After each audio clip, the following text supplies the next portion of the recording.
제가 보니까 일부 예배 찬양대 곡에는 늘 아멘이 붙더라고 끝에. 그러니까 끝날 즈음 제가 알아요. 근데 2부 성가대 찬양 때 아멘이 아무도 안 붙어요. 그 어디서 끝난지 제가 정신을 바짝 차리고 그 원래 곡이 그런가요? 1부는 아멘 붙은 것만 하고 2부는 아멘 안 붙은 거. 그래서 내가 늘 때마다 2부 찬양하면은 어디쯤에서 끝나는 건지 정신을 제가 바짝 차리게 되는데, 아니면은 다음부터는 아멘 끝날 때 좀 붙여주면 제가 좀 도움이 되겠습니다. 예, 자 그런 의미에서 한 번 더 박수합시다. 예, 연휴 때 다 이동하셨는데 그래도 남아가 찬양 맡아서 감사합니다. 이 성경에 보면은 경제적인 부흥을, 경제적으로 많이 복받은 사람들이 많이 나옵니다. 그러나 그 가운데서 그냥 복을 받았다는 얘기는 있지만은 이 거부가 되었다 뭐 이런 얘기는 이삭이 유일합니다. 이런 또한 우리가 성경을 보게 되면 구약에서 족장이라 그럽니다만은 믿음의 조상들 얘기하죠. 아브라함, 이삭, 야곱, 요셉, 이 네 사람을 우리가 족장이라 그러는데, 이 가운데 보면은 아브라함과 야곱, 요셉 이 세 사람의 기록은 굉장히 많습니다. 방대한 기록이 나오는 데 비해서 이 이삭, 오늘 본문에 나오고 있는 이삭이라는 사람의 기록은 그렇게 많지 않습니다. 그런데도 불구하고 유일하게 거부가 되었다. 그러니까 이삭이라는 사람은 조용하게 소리 안 나게 복을 받은 정말 알짜배기 부자가 이삭이라고 할 수가 있습니다. 오늘 본문의 내용도 보면 이삭에 대한 얘기인데, 이삭과 그 블레셋의 아비멜렉 왕 간의 이 평화 조약을 체결하는 장면이 지금 나오고 있습니다. 여러분 여기 보면은 이삭이 흉년으로 인해서 브엘세바에 살다가 블레셋으로 내려갔습니다. 거기 내려가서 이삭이 크게 복을 받습니다. 하여튼 뭐 우리가 오늘 본문 앞에 나와 있는 얘기를 보면 이 그 블레셋 사람들은 땅을 아무리 파도 물이 잘 안 나오지만은 이삭은 우물만 파면 물이 그냥 흘러 넘칩니다. 그리고 이 가뭄으로 인해서 블레셋 사람들은 뭐 가뭄이든 아니든 간에 농사를 해도 그 소출이 그렇게 많지 않았는데, 이삭은 농사를 지었다면 그냥 100배나 얻었다 이렇게 성경이 말씀하고 있습니다. 그러니까 뭐 거부가 되고 복을 많이 받았습니다. 그러니까 아비멜렉과 블레셋 사람들이 시기하고 질투합니다. 우리가 인간적으로 이해할 수 있는 부분이죠. 왜냐하면 자기들은 아무리 노력해도 수확이 많이 안 나고 아무리 우물을 파도 물이 안 나는데, 이거 웬걸지 어디서 굴러 들어온 이삭은 보니까 우물만 파면은 물이 나오고 농사만 했다 그러면 그냥 뭐 100배나 수확이 나오고, 이러니까 너무 열받기도 하고 스트레스 받기도 시기하고 질투해가지고 결국은 아비멜렉이 이삭에게 강제 추방 명령을 내립니다. 우리 땅을 떠나라. 예, 정말 네가 잘 되는 꼴을 보려 그러니까 내가 너무 배가 아프다. 우리 백성들이 배 아파서 못 봐주겠다. 빨리 이 땅을 떠나라. 그리고는 다 빼앗아 버렸습니다. 그래서 이삭이 다 우물이고 뭐고 다 두고 추방당해서 오늘 이스라엘의 최남단인 브엘세바로 와서 옮겨 살게 되었습니다. 이때 아비멜렉이 보내놓고 가만히 생각하니까 후환이 두렵습니다. 보복이 두렵습니다. 보니까 이삭이 그만큼 강해졌다는 겁니다. 야, 이삭이 우리한테 당한 것을 생각하고 나중에 우리한테 보복을 하면 어떻게 하나 겁이 나고 두려움이 생겨가지고 아비멜렉이 이삭을 찾아와서 우리 서로 평화 조약을 맺자. 그래서 너도 우리를 치지 않고 우리도 너를 치지 않을 테니까 서로 우리가 평화 조약을 맺고 평화롭게 살자, 그렇게 요청을 합니다. 보복하지 말아 달라는 얘기입니다. 여러분 보세요. 이 블레셋이라는 나라는 국가입니다. 한 국가입니다. 그런데 이삭은 국가가 한 개인입니다. 한 국가가 한 개인을 찾아와 가지고 평화 조약을 맺자. 이런 일은 아마 세계 역사에 그렇게 뭐 제가 뭐 역사 공부는 안 해봤지만은 그런 일은 잘 없을 겁니다. 근데 아마 여기 보니까 국가의 왕이 와가지고 개인에게 평화 조약을 맺자. 그러니까 이 얘기는 뭐냐? 이삭이 그만큼 세력이 커졌다는 얘기고 이삭이 그만큼 번성했다는 것을 지금 상징적으로 보여주고 있습니다. 그래서 오늘 본문 29절에 보면 아비멜렉이 이삭에게 이런 얘기를 합니다. 너는 여호와께 복을 받은 사람이로다, 이렇게 얘기합니다. 그러니까 아비멜렉이 가만 보니까 이게 이삭 이 사람의 힘으로, 이 사람의 재능과 이 사람의 능력으로 인해서 이렇게 될 일은 없다. 그 아비멜렉 가만히 보니까 이삭이 섬기는 하나님께서 이삭이라는 사람에 이렇게 복을 주시는구나. 그래서 이삭에게 너는 여호와께 복을 받은 자다, 이렇게 평가를 하고 고백을 했습니다. 이런 명절이 되면 이제 가족들, 친척들, 형제들, 뭐 고향 가면 옛날 고향 친구들 뭐 많이 만나게 될 겁니다. 그러면은 사람들 중에 보면 야, 너는 참 복 받았구나. 저 시골 마을에 그냥 뭐 검정색 세단 승용차가 딱 들어오고 뭐 벤츠 마크 붙은 게 딱 들어가면은 야, 복 받았구나, 뭐 이런 얘기 할 수 있잖아요. 여러분, 제가 결혼하고 우리 시골에 내려갔더니 저보고 복 받았다고, 성공했다 그러더라고. 왜 그러냐 그랬더니 서울 여자하고 결혼했다고. 예. 뭐 제가 몇 번 얘기 기억납니다만은 저는 어릴 때 시골 마을에서 서울에서 사람 왔다 그러면 구경 다니는 마을에 살았습니다. 야, 어느 집에 서울 사람 왔다. 그때 서울 사람 보니까 피부도 하얗고 서울 말도 쓰고 막, 야, 정말 특별한 사람 같이 보이니까 막 사람들 구경 다녔어요. 그런 마을에 제가 살았습니다. 그래가지고 내려갔더니 서울 여자하고 결혼했다고, 너는 정말 복 받았다, 출세했다. 그 고향 동네 어르신들이 그런 얘기하는 것을 제가 들었습니다. 예, 복 받은 줄로 믿습니다. 자, 세상적인 기준으로 저 사람 복을 받았구나, 복을 받았구나, 이렇게 얘기할 수가 있습니다. 뭐 고향 동네 가면은 어릴 때 어떻게 그 집안이 경제적인 수준이 어느 정도 되었고 뭐 다 알잖아요. 학교 다닐 때 공부를 잘했는지 뭐든 대충 아는데, 근데 보니까 뭐 서울 가더니 어디 도시로 나가더니 그냥 뭐 그냥 부자가 되었다, 뭐 어디 높은 직에 올라갔다, 이런 사람들을 오게 되면 야, 성공했구나, 야, 복 받았구나, 자네 참 복 많이 받았네, 뭐 이런 얘기 충분히 들을 수가 있습니다. 자, 그렇다면 세상은 그런데 성경적으로 말하면 정말 어떤 사람이 복 받은 사람일까? 오늘 본문이 이삭을 우리에게 보여줍니다. 이삭처럼 사는 사람이 정말 복 받은 사람이다, 이걸 지금 말씀하고 있습니다. 여러분, 세상 사람들이 생각하는 복도 물론 받는 게 중요하지만은 성경이 말씀하고 있는 복 받은 사람 되시길 주님의 이름으로 축원합니다. 여러분, 첫째로 보면 이삭은 왜 복 받은 사람이냐? 이삭은 하나님의 살아계심을 보여주었습니다. 이삭을 통해서 사람들을 보면서 저 이삭을 보니까 하나님이 계신다, 이삭을 보니까 하나님이 살아계신다, 이걸 보여준 사람이 이삭의 삶입니다. 오늘 본문 28절에 보면 아비멜렉이 이삭에게 이런 얘기를 합니다. 여호와께서 너와 함께 계심을 우리가 분명히 보았다. 자, 저기 떴습니다. 28절 한번 읽습니다. 시작. 그들이 이르되 여호와께서 너와 함께 계심을 우리가 분명히 보았으므로 우리의 사이 곧 우리와 너 사이에 아멘. 여러분, 아비멜렉 블레셋 왕이 이삭에게 이런 얘기합니다. 우리가 여호와께서 너와 함께 계심을 우리가 분명히 보았다. 여러분, 아비멜렉이 우상을 숭배하는 사람입니다. 그런데 이삭을 보면서 하나님이 살아계신다는 걸 분명히 알았다는 그런 고백입니다.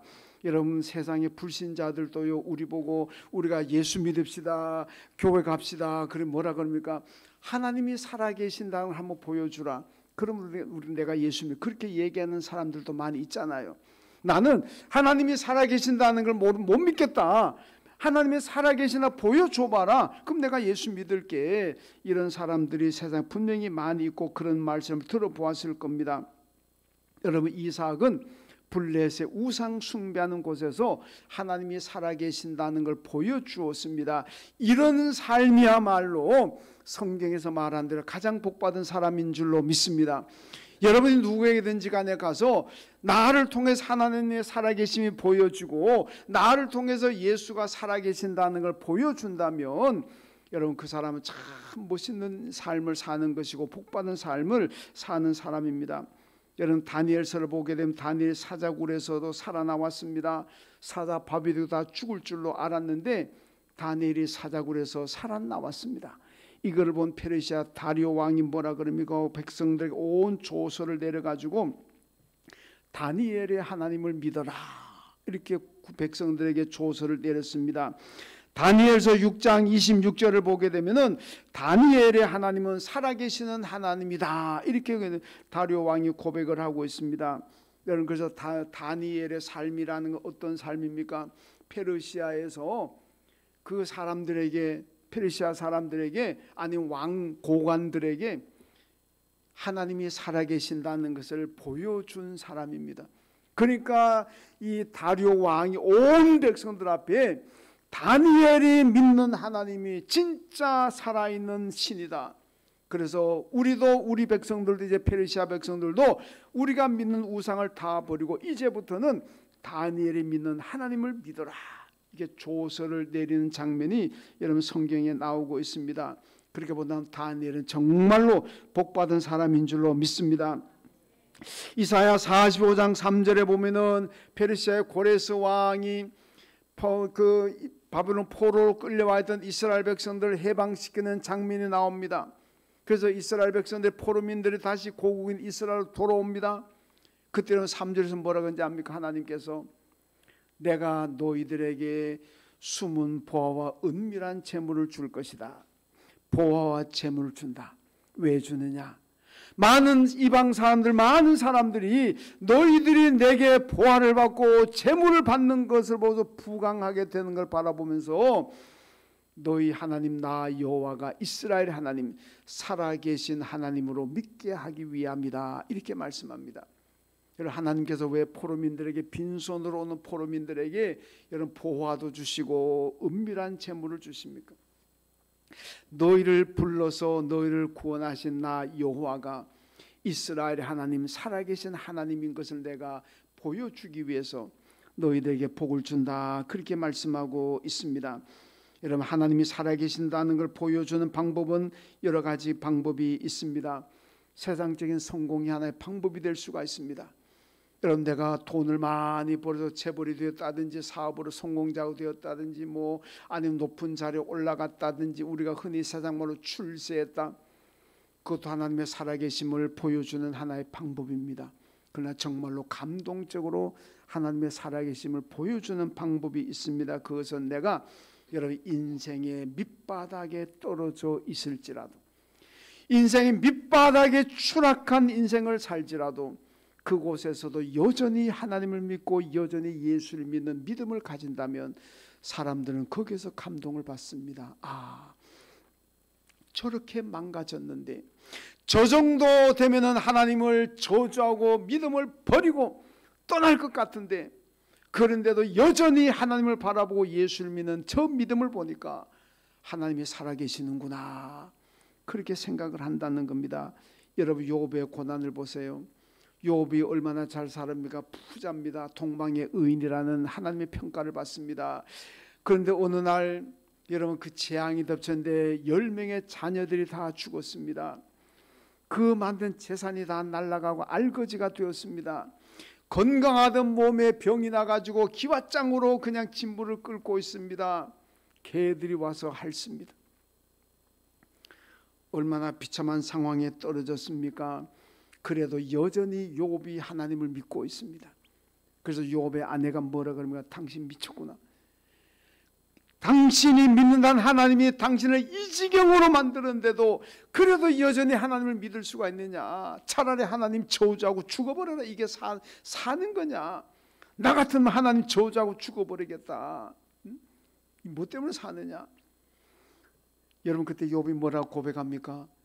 주신 자도 여호와시오 취하시는 자도 여호와시니 오직 여호와 하나님만이 찬양을 받으실지로다. 이게 욥의 고백입니다. 내게 이렇게 옛날에 많은 부귀 영화를 주신 분도 하나님이시기 때문에 이제 거두어 가시는 것도 하나님이시다. 주신 분이 하나님이시는데 거두어 가는 거 왜 못 하시겠느냐. 주시든지 거두어 가시든지 막론하고 좌우자 하나님께만 영광이 되고 하나님께만 찬양이 되면 나는 상관없다. 이런 욥을 바라보면서 여러분 얼마나 우리가 감동을 받습니까? 야, 진짜 대단한 믿음을 가졌구나. 나도 욥 같은 믿음을 가져보자. 여러분 바울이 얼마나 대단한 사람입니까? 당시 최고의 학문을 한 사람입니다. 바리새 가문 최고의 명문가 출신입니다. 로마 시민권을 가지고 있는 정말로 화려한 경력을 가진 사람입니다. 그런 사람이 그 모든 거 다 버리고 예수 전한다고 쫓아다니다가 헐 보고 굶주리고 매를 맞고 감옥에 갇히고 죽을 고비를 얼마나 많이 넘깁니까? 그런 걸 보면서 우리가 아이고 예수 믿더니 저 꼴 저 모양 당하는 거 예수는 왜 믿나? 저런 예수 나 같으면 안 믿겠다. 우리 그렇게 생각합니까? 아니잖아요. 오히려 바울을 보면서 감동을 받고 욥을 보면서 감동을 받습니다.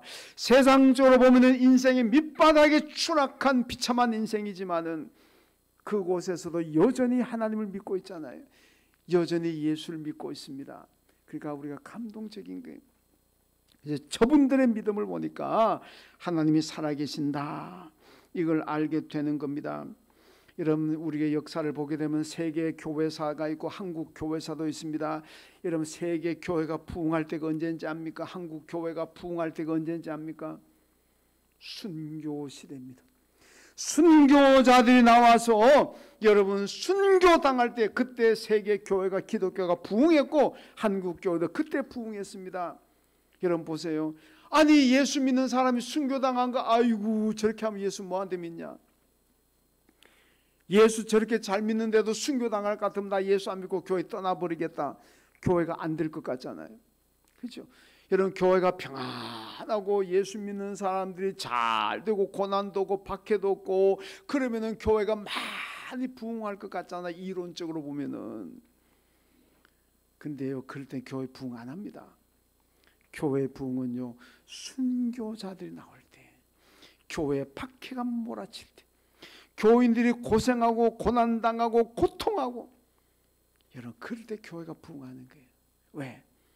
저렇게 예수 성실하게 믿는데도 순교당하고 저렇게 충성하는데도 저렇게 고난을 당하는 거 보고 저런 가운데서도 예수를 믿고 저런 가운데서도 믿음을 붙잡고 있는 거 보니까 하나님이 계시는가 보다, 이겁니다. 이거 아멘입니까? 물론 우리가 잘 될 때도 하나님이 보여지지만은 여러분 인생의 밑바닥에 떨어져서 고생하고 힘들어할 때 그때도 여전히 내가 믿음 버리지 않고 이 믿음 생활을 하게 된다면 거기에 감동이 있고 거기에 은혜, 거기에 역사가 나타날 줄로 믿습니다. 그러니까 그때 교회가 부흥하는 겁니다.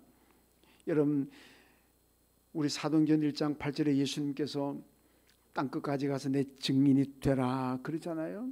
여러분 그 헬라 원문 성경에는 말투리아인데 이게 말투리아를 번역을 영어에서 위트니스라고 번역했습니다. 이게 뭡니까? 증인, 우리말로 증인이라는 건데 이게 순교란 뜻입니다. 순교. 여러분 우리가 순교자적인 믿음을 가지고 순교자적인 삶을 살아갈 때에 하나님이 보여질 줄로 믿습니다. 예수가 보여질 줄로 믿습니다. 그냥 내 이익만 챙기고 내 욕심만 챙기고 이것만 가지고 나한테 유불리만 따지고 믿음 생활하고 봉사 생활한다면요 하나님 보여지지 않습니다. 여러분 모두가 오늘 이삭이 보여주는 것처럼 하나님이 살아계심을 보여주며 사는 사람이 복입니다. 여러분 그러려면은 어떤 상황에서도 여전히 예수 잘 믿고 어떤 상황에서도 여전히 주님 주신 사명 감당하는 여러분 순교자적인 믿음을 가지고 살아갈 때에 하나님이 살아계심이 나를 통해서 보여질 줄로 믿습니다. 이런 삶을 사시길 주님의 이름으로 축원합니다. 그 다음 두 번째로 이삭은 베풀며 살았습니다. 그래서 하나님의 살아계심이 보여집니다. 오늘 본문 30절과 31절 말씀 같이 읽습니다. 시작. 이삭이 그들을 위하여 잔치를 베풀매 그들이 먹고 마시고 아침에 일찍이 일어나 서로 맹세한 후에 이삭이 그들을 보내매 그들이 평안히 갔더라. 아멘. 여러분, 이삭은 옛날에 이 사람 많이 당했던 사람입니다. 재산을 빼앗겼습니다. 괄시를 많이 받았고 얼마나 힘들었는지 모릅니다. 그들이 와가지고 지금 이삭에게 평화 조약 맺자고 간청하고 있습니다. 옛날에는 그들이 갑이고 이삭이 을이었다면 지금은 이삭이 갑이고 그들이 을입니다. 얼마든지 옛날에 과거에 너희들이 나한테 한 짓을 내가 알고 있다, 책임을 물을 수가 보복할 수도 있습니다마는 이삭은 그러지 않았습니다. 다 잊고 많은 것을 베풀었습니다. 그리고 갈 때도 평안히 보냈다. 블레셋은 이삭을 보낼 때 다 빼앗아 버렸지만은 이삭은 하나도 빼앗지 않고 평안히 보냈습니다. 사도행전 20장 35절에서 예수님께서 친히 말씀하신 것을 소개하고 있습니다. 주는 것이 받는 것보다 복이 있다 그랬습니다. 여러분, 베풀며 산다는 것, 주면서 산다는 것이 바로 복이라는 겁니다. 이삭이 그 삶을 통해서 하나님의 살아계심을 보여줍니다. 여러분, 창세기 16장에 보면은 동방의 네 왕들이 소돔을 칩니다. 그리고 소돔에 있던 롯의 가족들을 비롯해서 소돔 사람들 다 포로로 붙잡아가고 재산을 탈취해 갑니다. 이 소식을 아브라함이 듣고 아브라함이 318명의 사병들을 동원해 가지고 추격해서 이 동방 네 왕들 연합군들을 격파시키고 그리고 빼앗긴 재물들 찾아옵니다. 포로들 다시 찾아옵니다. 이때요 소동 왕과 그리고 살렘 왕이 그 환영을 나옵니다. 소동 왕 베라, 살렘 왕 멜기세덱 이렇게 나와 있는데, 여러분, 소동 왕은 당연히 아브라함에게 감사해야 됩니다. 왜? 자기 백성들을 되찾아 줬잖아요. 자기 나라 재산 빼앗긴 거 되찾아 줬잖아요. 당연히 선물 가지고 나와 가지고 아브라함에게 감사해야 되는데 빈손으로 나왔습니다. 그리고는 자기 것 챙길 것만 다 챙기고 가버렸습니다. 살렘왕 멜기세덱은 손해본 거 아무것도 없습니다. 자기 나라 백성이 포로로 끌려간 것도 아니고 자기 나라 재산을 탈취당한 것도 아닙니다. 그럼에도 불구하고 나와서 아브라함을 환영하고 아브라함을 극진히 대접합니다. 히브리서 7장을 보면은 이 살렘왕 멜기세덱을 예수님의 그림자라 이렇게 소개를 하고 있습니다. 그만큼 예수님이 베푸셨던 것처럼 살렘왕 멜기세덱도 베푸는 삶을 하나님께서 귀하게 보셨다는 말씀입니다. 전도서 11장 1절 말씀 보면 너는 내 떡을 물 위에 던져라 여러 날 후에 도로 찾으리라 이렇게 말씀하고 있습니다. 여러분, 베풀라는 말씀입니다. 베풀면은 언젠가는 그게 내게로 돌아오게 될 것이다. 내가 많이 베풀면 하나님께서 언젠가 내게 많은 것으로 채워주신다는 하나님의 약속의 말씀입니다. 여러분, 시편 37편 25절 이하 말씀 보면 다윗이 이런 고백을 합니다. 내가 어려서부터 늙기까지 의인이 버림을 당하거나 그 자손이 걸식함을 보지 못하였다. 그들은 종일토록 은혜를 베풀고 구워주니 그 자손들이 복을 받는다 이렇게 나옵니다. 여러분, 의인의 삶이라는 게 뭡니까? 베푸는 삶입니다. 그런데 여러분, 그 베푸는 삶이라는 것이 바로 축복이라는 말씀입니다. 의인이 종일토록 베풀 수 있다. 여러분, 내가 가진 것이 없으면은요 종일 못 베풉니다. 한 번도 못 베풉니다. 근데 얼마나 많이 가졌으면 종일토록 베풀 수 있겠습니까? 하나님께서 그만큼 축복하신다는 그런 말씀입니다. 여러분, 우리가 베풀면은 그게 내게 복으로 돌아온다는 말씀입니다. 여러분, 이삭이 많이 베풀고 양보했습니다.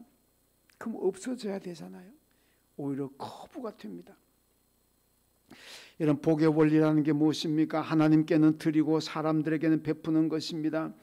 여러분, 내가 받으려고만 하는 사람은 절대로 행복할 수가 없습니다. 여러분, 행복이라는 것은 내가 베풀고 나누고 주는 데서 오는 축복이지 내가 얻고 받고 빼앗음으로써 내게 행복이 온다? 아닙니다.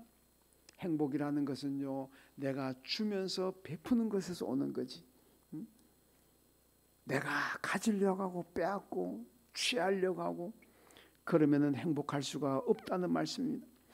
역대하 31장 10절의 말씀 보니까 여러분 이스라엘 백성들이 하나님 앞에 예물을 드리면서부터 그들이 먹고 만족하게 먹었다. 그리고 먹고 남은 것이 쌓이고 쌓였다. 이렇게 고백을 하고 있습니다. 여러분 하나님께는 드려야 되고 사람들에게 베풀고 나누어 주어야 될 줄로 믿습니다. 이게 어떤 건데 내 건데 하나님께도 뭐 아까워서 못 드리고 사람들에게 내 건데 왜 나눠줘? 이거 내 거야. 그게 복이 아니라는 겁니다. 여러분 하나님께는 드리고, 그래서 이스라엘 백성 하나님께 드리면서부터 만족하게 모였고 먹었고 남은 것이 쌓이고 쌓였더라. 오병이의 기적이 뭐 12광주리보다도 더 많이 남았더라는 거 아닙니까? 나누고 베풀 때 하나님께서 크게 복 주신다는 겁니다. 이삭이 왜 그렇게 복을 받았습니까? 나누고 베풀고 양보하고 배려하고 그거잖아요. 그러니까 이삭이 복을 많이 받았습니다. 여러분 우리의 삶이 복받기를 원한다면 하나님께는 드리세요. 뭐 예물도 드리고 건강도 재능도 시간도 드리세요. 사람들에게는 나누세요.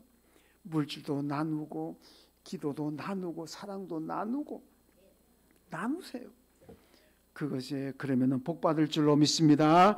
세 번째로 이삭은 평화의 사람입니다. 그래서 복 받은 사람입니다. 평화를 추구하는 사람입니다.